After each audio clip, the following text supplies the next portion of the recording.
Hey, Alex. Hey Diana, how are you? Yeah, I'm great. I'm ready for this full moon. Oh yes, happy full moon.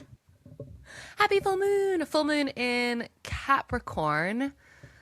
Capricorn's my least, like, I connect in some ways with Capricorn the least. Mm. So this will be interesting. And also interesting because I have a stellium in Capricorn. I've got 4 signs in Capricorn. So I think this is a good time for me to like really reflect on unknown parts of myself. Hopefully, because it's in Cancer season, it means that there's still some cozy vibes, but maybe also, in your own words, they will butt I heads. just think they're opposite, complete opposite. Capricorn, I think work, I think spreadsheet, I think money, I think just external how I'm projected out in the world. It's like they are so to the point. If they don't agree with you, then you will know. If you don't go with their plan, you will know. Maybe They I am very Capricorn. like they're quite terrifying. Two of my very close friends are Capricorn, and we think so differently. They are so freaking grounded and dush, dush, dush. No, Alex, this is how. They're the ones that created bureaucracy, I swear. Interesting. Whereas I'm like, I'm going to do this today. And she's like, you're insane. Have you thought about this, this, this, and this? And what about your KPIs, Alex? And I'm like, Oh, yes. Jesus. Is your good friend that I know of, because she's always at Hot Pod, that friend? Is she Capricorn? No, she's a Virgo. Oh, of course she's a Virgo. She's a Virgo. But I could see that Capricorn energy being like so grounded. Very much. There is a lot of similarities. I would say Capricorn, that my Capricorn friends are more, they're less vocal than the Virgos when they disagree with you. They'll just be like, I'm going to just do it my way. Bit stubborn, right? Capricorn is like the goat, isn't it? Like Yeah. little like ram, like climbing the mountain, very like Sisyphus, like just gonna get it done. And maybe that's a nice way to live because your goals are more grounded, specific, and singular. Yeah. But also for us airy, watery people, it's kind of confusing. Like, what do you mean? I would say boring. Yeah. I'm gonna check what my stellium. I wonder if the parts that Capricorn is in my chart are the parts of me that I think are boring. Hilarious. So it's So I have a question. tell me. What is a stellium? A Let's stellium is when multiple planets, I think it's either 3 or more or 4 or more, I have 4, are in the same house or in the same sign. So Capricorn, my Capricorn's in the 8th house. 8th house is death, mental health, and other people's resources. I mean, considering your girl's done psychic mediumship and loves talking to dead people for money, That's crazy. there's a lot going on there. And also I've had my own mental health struggles. I really enjoy talking about mental health. Like I think it's really important. You work with people who Diagnosed with struggle with their seasonal mental affective health? disorder as a teen. Like we are like in it. And then I've always been obsessed with death. Oh my God. When I was a preschooler, we found a dead bird on the playground. So my teacher, because we were all quite upset, was like, let's bury it. Like, let's have a little learning moment. So we buried the dead bird. I was very confused because I couldn't understand that it wasn't still alive thinking, even though I knew it was dead. And I went to my mom that evening and was like, but how will its mommy know where it is? How will baby bird know where its mommy is and vice versa? Like I could not comprehend how someone couldn't communicate or like exist anymore, which is very soothing now that I'm like, but we exist after death. But I was really confused by that as a kid. But that confusion actually worked out well for me in the end because now I'm like, you're always existing. I love this. That's such Yeah. a cute story. Yeah, a bit sad, but like really quite illustrative of how I was both confused and drawn to that. Yeah. So my Capricorns are in Uranus, innovation and disruption.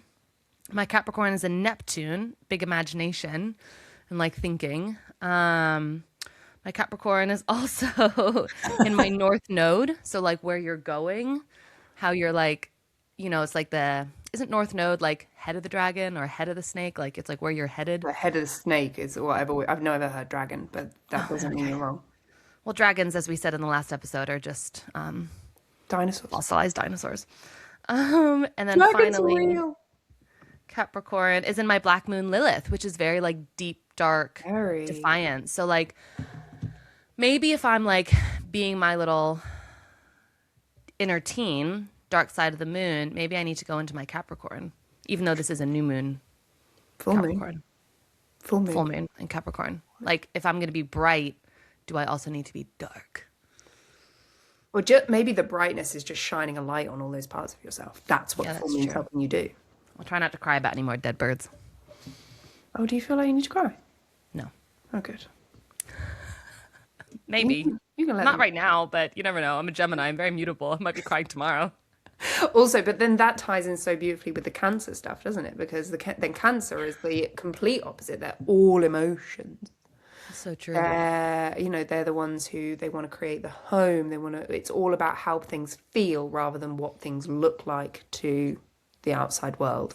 It's like they're completely driven by their emotions rather than a Capricorn's going to be like, I might dislike this job, but it means that I can do X, Y, Z towards my goals. Whereas a Cancer would be like, I hate my job. And that, regardless of whether it pays the bills or not, they're more likely to go and make change. My Cancers are very good at like resting, making change in the sake of like comfort, but not like, oh, I'm uncomfortable with hard things, but like if I know something is unaligned and I feel that discomfort, change. Yeah. Very good. I feel like you feel very Cancer-y. Maybe not in the sense of like literal homeness, but I feel like you prioritize rest. You like move into groundedness. Your little allotment life is like very full. Like you really do personify quite a lot of Cancer traits. Do you feel that way? I just figured they were Pisces traits. I mean, they're both water. Yeah. So yeah, but yeah, there is some serious overlap there.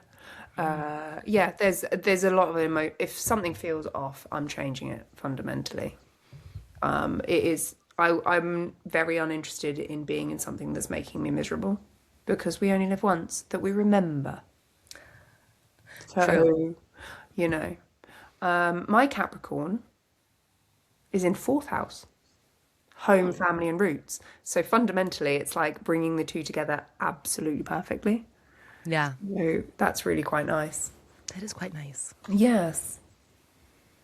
Emotional self-control learned young. Tick. Family may emphasize duty or achievement. Desire to build stable, respectful home later in life.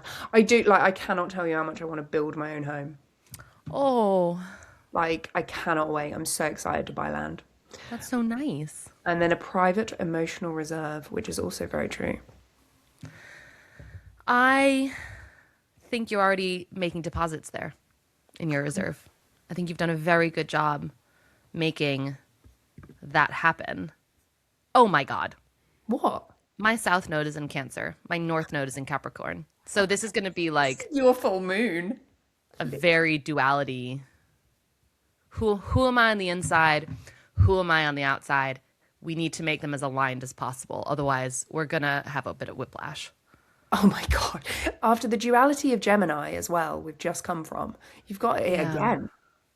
I feel like I can take a leaf out of your manual and be like, all we need to do is make good investments and habits that are that aligned version of self. For example, you might not be building a house tomorrow, but you are thinking about it. You're like setting yourself up in life to like have those goals. And I think that if I remain in the bite-sized external action aligning with internal goals, maybe I'll be okay. Or even internal values really stick with your true self. A lot of the time, if I'm in because a lot of the time motivation doesn't happen on its own. It has to be preceded with a discipline. And sometimes just getting the thing done, then you get motivated. But it's always making decisions, even when I'm in a bad mood, that are my future self would be happy about, not the grumpy self right now, not the tired self. It's just like, right, yes, I might be feeling all of these things, but feelings can last like 90 seconds. I'm not going to impact my entire life just for a 90-second emotion. Yeah. It's like, what would future Alex do? What does future Alex want? Da, da, da, da, da. Obviously, there's a balance there, always, but yeah, it definitely helps. Yeah, I feel like the new moon, we talked about like the switchboard. Like I was like really, I'm plugging in to a lot of communication and organization to like have the jobs that I want. And I wonder if that's actually quite good foundation for then riding out this full moon in an aligned way because I've set up the systems already. So we just need to like stay grounded in that progress. And also, if you've put some plugs in different switches than normal, it's understanding that they might be a little bit uncomfortable right now. They're not your normal. They're not your, I'm just going to do that. It's, oh no, I've chosen something intentionally. It might be uncomfortable for a little while. Yes.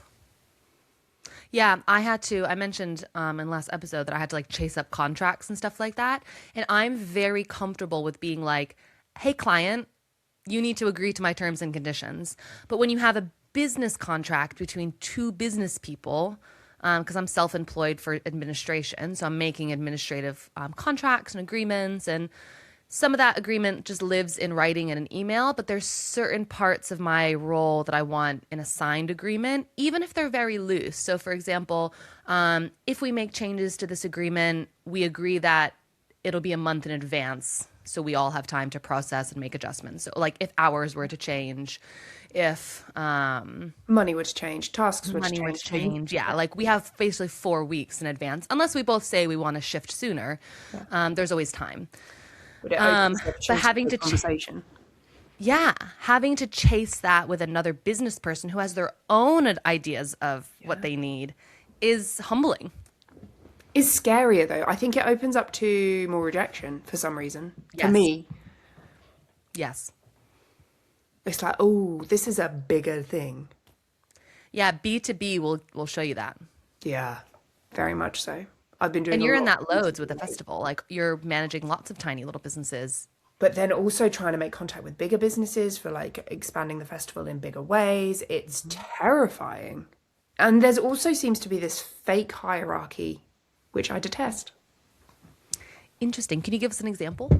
So like the more followers you have, the bigger you are, the more money you make, the bigger you are. You know, it's just like, and suddenly because, I would hate it if, let's say, a yoga teacher contacted me as the festival and felt like I was more of a big deal than they are. And it's like, no, I see you as a human, you're an individual, what you're creating is amazing and important. Just because I'm putting together an event doesn't make me any better than you are. And again, it's that whole thing with, but I think, I don't know if it exists or if that's my perception. But again, I'm approaching these companies who potentially have budget to work with in partnership with this festival. And so there's this perceived hierarchy of I need to lick ass. Yeah. You're experiencing it both directions. I'm experiencing it from both directions and I know what I want. But I'm even doing down. I'm like, I know what I want from the solo yoga teacher that wants to be part of my festival. I want us to be able to see eye to eye, 100%. I don't want them to perceive me as anything more than they are. They are a human being. I'm a human being. But I do not feel that the other way around. But equally, when I was about to say, all I've spoken to is wonderful people. Actually, I've spoken to a few people who have the shittiest energy, and I'm like, I don't want to work with you anyway. So That's not because of their following. It's because human to human, the humaning wasn't vibing. the humaning wasn't vibing. They were probably, I don't know what star sign they were, but they were having a bad day. Yeah. I got off the call and I was like, what was with that energy? Like, sage me, please. Yeah. I think people get really weirded out by authority or perceived authority. Yeah. I'm going to tell a story very anonymously. So I'll start it with me. So when I came to you and I was like, I think I need a summer off from Nart Yoga Festival. I will still go and attend and probably create some like noise and in my community about it, like going and like sharing it together. It's so special. Like I will do a bit of it. So I will have my work brain on a little, but I'm not speaking, I'm not doing one-to-ones, I'm not teaching. Like that really hit my ego hard. And you and I had a chat where I was like, I think I need to do this, and you were like, "You're doing it, like, or you're not doing it." No, I don't I want you. know that I need a rest. Like, Yeah. regardless of big life stuff that's happening in my personal world, I just want to enjoy the festival. Like, and then with other big like jigsaw puzzle things that I've got going on in my life this year, like I just don't have the capacity in my brain to do all the professional and the personal goals that I have this year. And after 3 years, can I just go to a class? Like, Go I on, know I was allowed to, exactly. but I just never have. And Yeah. so I felt really like relieved after that conversation. I felt like I was talking to a friend, not the like big organizer that helped build me, which you did. Thank you. Like you really helped my network in the community. But when we had that conversation, I really felt like I was talking to my friend Alex, who also organized the festival, rather than the festival organizer. And it was so soothing, and you gave me such a permission slip, and that was great. I've spoken to another, I'll call her colleague, another colleague who was like, oh my gosh, I'm not going to the festival, and I feel really like guilty and bad. And like, I feel like I was given an opportunity previously, and now I'm not taking that opportunity. And I was like, wait,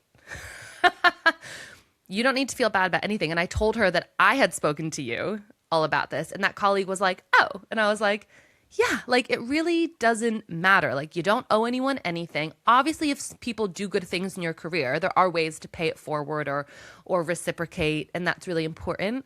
But it's not as one for one as you think it is. And also, No. your involvement doesn't make you necessarily more powerful. Your involvement isn't owed. Your involvement in something doesn't have to mean anything other than what you want it to mean.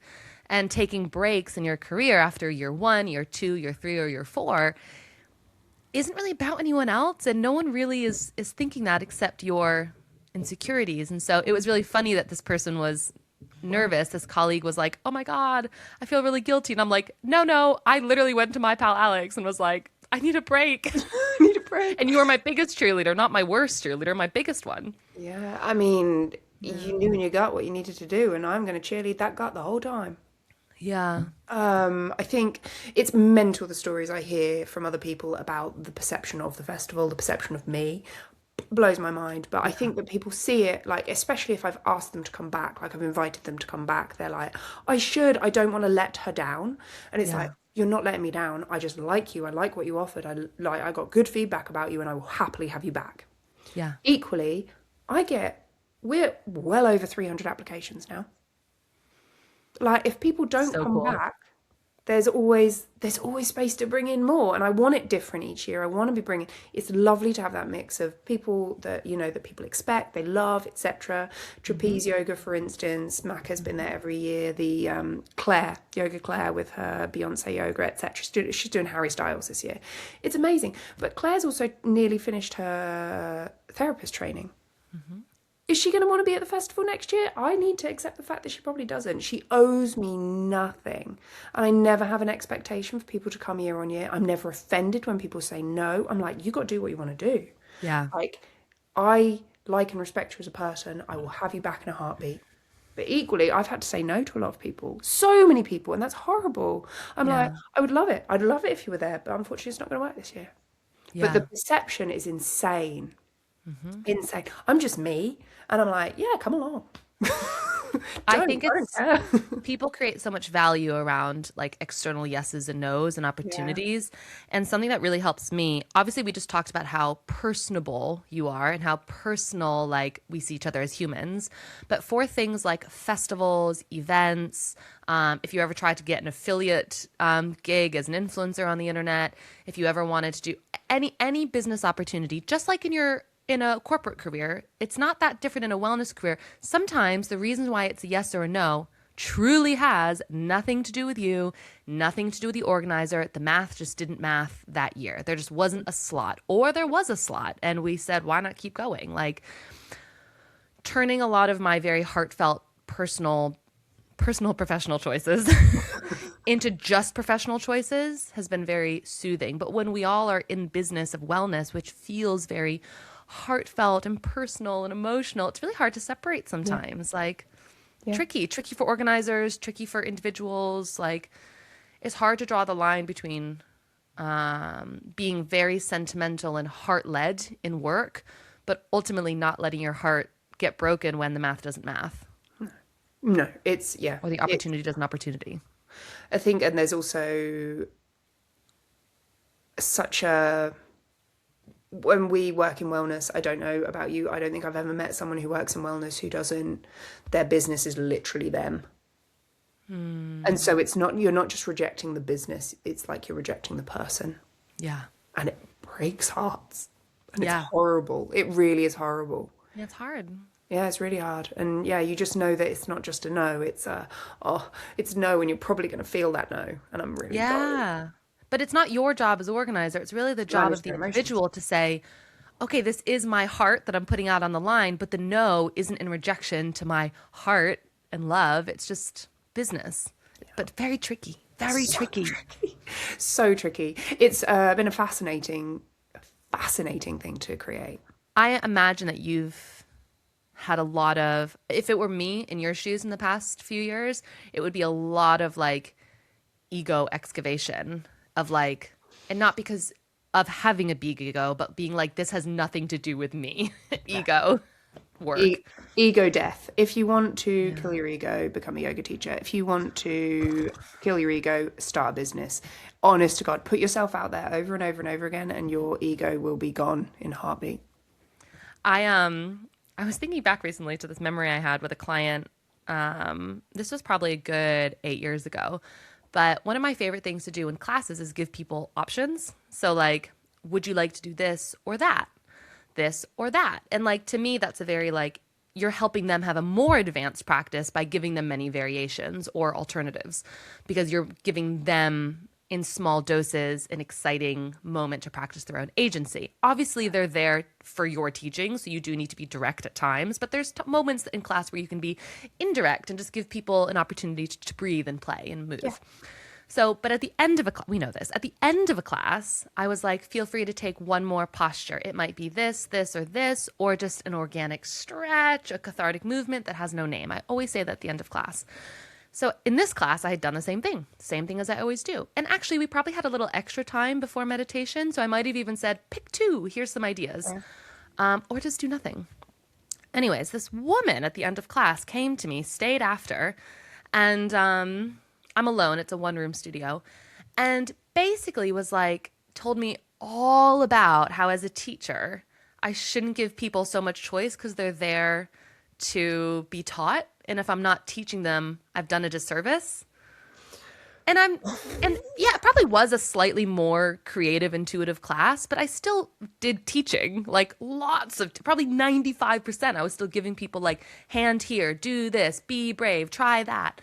And I left that experiment being like, what? And she talked to me for 20 minutes after a 60-minute class. And I think I've gotten better now at closing conversations. But one way that I tried to close the conversation that didn't quite work, I was like, wow, you seem to have a lot of ideas about teaching. Have you thought about becoming a yoga teacher so you can like exercise those like instincts? And she was like, yeah, I am a teacher, but no, I don't want to teach anymore. And I was like, oh, well, I think due to your advice, I think it's something you should exercise again in your own classes. And obviously I said it with a big smile, and I was trying my best to be like, to very gently be like, I'm a teacher. I've made choices. When you're the teacher, you can make your own choices. But she just didn't get it, and she just kept going on and on. And I really like felt bad. I was like, did I do something wrong? And I was like, no, you didn't do anything wrong. I voice noted my boss at the time. I was like, listen, like I'm good, but this happened. So if you see this person again, you might just keep in mind that they're a talker. And have a lot of opinions, and not bad opinions, but strong ones. And I just want to give you and anyone else a bit of a heads up that it was a little bit inappropriate. Yeah. And please know if you're ever a yoga student and you want to give your teacher feedback, it's very welcome. But maybe you give them a few minutes of feedback rather than a third of the class length. Yeah. Be kind. Yeah. But also, Ego notice when it's your own stuff coming up. Like if I came to your class expecting one thing, got another thing, and then was mad at you because you didn't match my expectations, I'm sorry. What? What? You came to a nurturing flow and you didn't get any headstands. I'm sorry. What? Ridiculous. Ridiculous. But I think that's like it's such a push for students to interact with as many teachers as possible because your favorite teacher is not perfect. Your favorite teacher can't teach you all the things. We only have 60 minutes. Maybe in a private lesson situation for many, many years, you'd get more versions of them. But even still, there's just not enough time. If we take 200 hours minimum to become a baby teacher, like you need thousands of hours of practicing to really get a full, well-rounded practice over the course of your lifetime. And one teacher, especially in a group class, is not that person for you. And I do think that going to classes where you are almost irritated by the teacher, you can learn so much for that as well. Yeah, So much. 100%. So what are we looking out for in this full moon? For me and Deanna, I think duality. Duality. And because I've got so much of my like South Node versus North Node and intensities, I think it's okay if I'm a little bit unsatisfied and like maybe being uncomfortable with that opposition and friction, my expectations versus reality in class or outside of class. And maybe because communication has been so key for me at the new moon, I remember in the full moon, the irritating parts of that might rear their head, but that's fine. Like this is just temporary. I think that, yeah, as you say, the duality and remembering that Gemini is a dual sign. Libra, you've got Libra in your big three, is a duality sign. I'm coming up Pisces next. is mutable. Like it's temporary. All of this is temporary. Yeah. What about Yeah. you? What's the I take home? think it's going to be keep that focus on few, allowing myself to feel my emotions, but not making it all about my emotions. Be the Capricorn. Lean into the Capricorn side a little bit, Alex. Like, yeah, let go of some stuff that is completely emotion led. Stick with what you know works. Tricky in Cancer season, but really important balance. Yeah. Yeah. I love it. I love it. Game on. Next, we've got Leo. Love a Leo. I do. I have no Leos in my life other than my dog. I've collected many, many a Leo. I love a Leo. I think we've talked about this before. But my Leo, I've got two pretty big signs in Leo, and I've got my Aries and Venus, so like quite out there.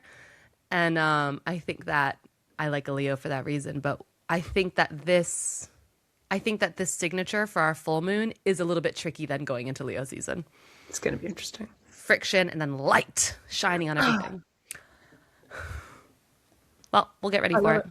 I can't wait. Thanks Can't for wait to following hear along, guys. everyone We else. hope you're ready for it. It's going to be interesting. Let us know how you're feeling. Yep. We want to hear from you. Have a good one. Thanks, guys.